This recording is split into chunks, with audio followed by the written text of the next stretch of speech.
What's up YouTube, UHLPANDA here with the deck video showing you what I'm going to be playing, or what will be played once it's finished being built. I got a red-green MANCOW deck here with a couple of not so MANCOW-y things, but still in the animal kingdom, I guess.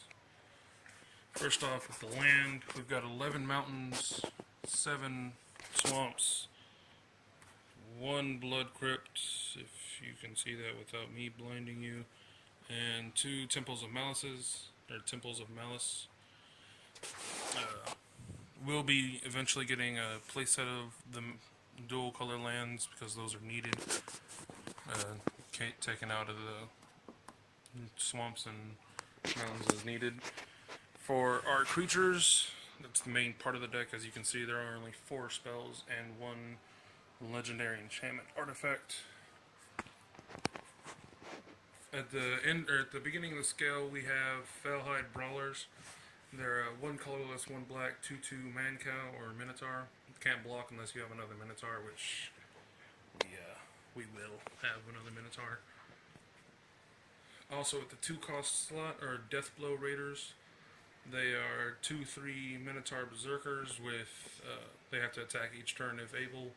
And they also have 3 cost regenerate, which is 2 colorless and 1 black. Moving up to the 3 cost, we have Kragma Butcher. He's a 2/3 Minotaur Warrior with Inspired. Whenever he gets untapped, he gains +2/+0 until end of turn. Next, we have a 2-headed Cerberus, Double Strike. He will be taken out eventually once I get the rest of the MANCOWs needed. Also in the 3 slot, we have Archetype of Aggression. Human Warrior gives trample to all my creatures, and that's very helpful because I will be swinging for a lot. Now for the main part of the MANCOWs, also at the 3 cost, but it's 1 colorless, 1 black, and 1 red, are 4 Ragemongers playset. They are Minotaur Shamans. What they do is they allow you to cast Minotaurs for 1 black and 1 red less. So, for an example, if you have a Minotaur that costs 2 colorless and 1 red, it still costs 2 colorless to cast it. I basically just wrote off the example on the card if you can't read that. Next, we have a single Borderland Minotaur that will also be taken out once I have more of the MANCOW, such as the Felhide Spiritbinder and the Fanatic Moguses. He's just a 4/3 meat stick. He does lots of damage. Next, we've got Felhide Spiritbinders. He's a 3 colorless, 1 red.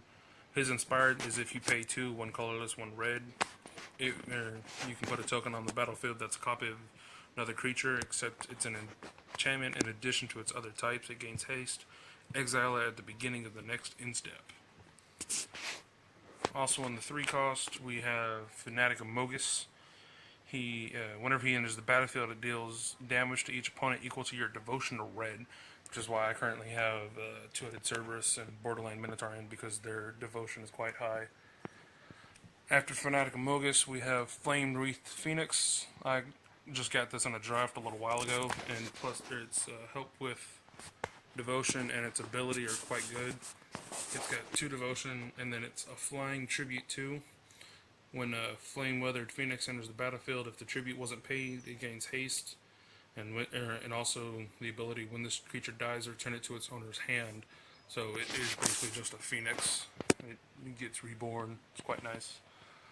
In the 5 slot, we have Kragma Warcallers. Minotaur creatures you control have haste. Whenever a Minotaur you control attacks, it gains +2/+0 until end of turn. That's one of the big things about this deck, is with that and the trample from Archetype of Aggression and just the big swinging dudes. It just starts to stack up, especially if you have 4 of them on. So that's +8/+0 for attacking. And then finally, for a creature, or for the last of the 5 slots, is Underworld Cerberus. He's a 5-drop 6/6 Hound. He can't be blocked unless the opponent or defending player defends with 3 or more creatures. cards in graveyards can't be targets of spells or abilities. So if you're having trouble with like zombies or something like that, this will definitely deal with them. And when it dies, you can exile it, and each player returns all creature cards from his or her graveyard to his or her hand.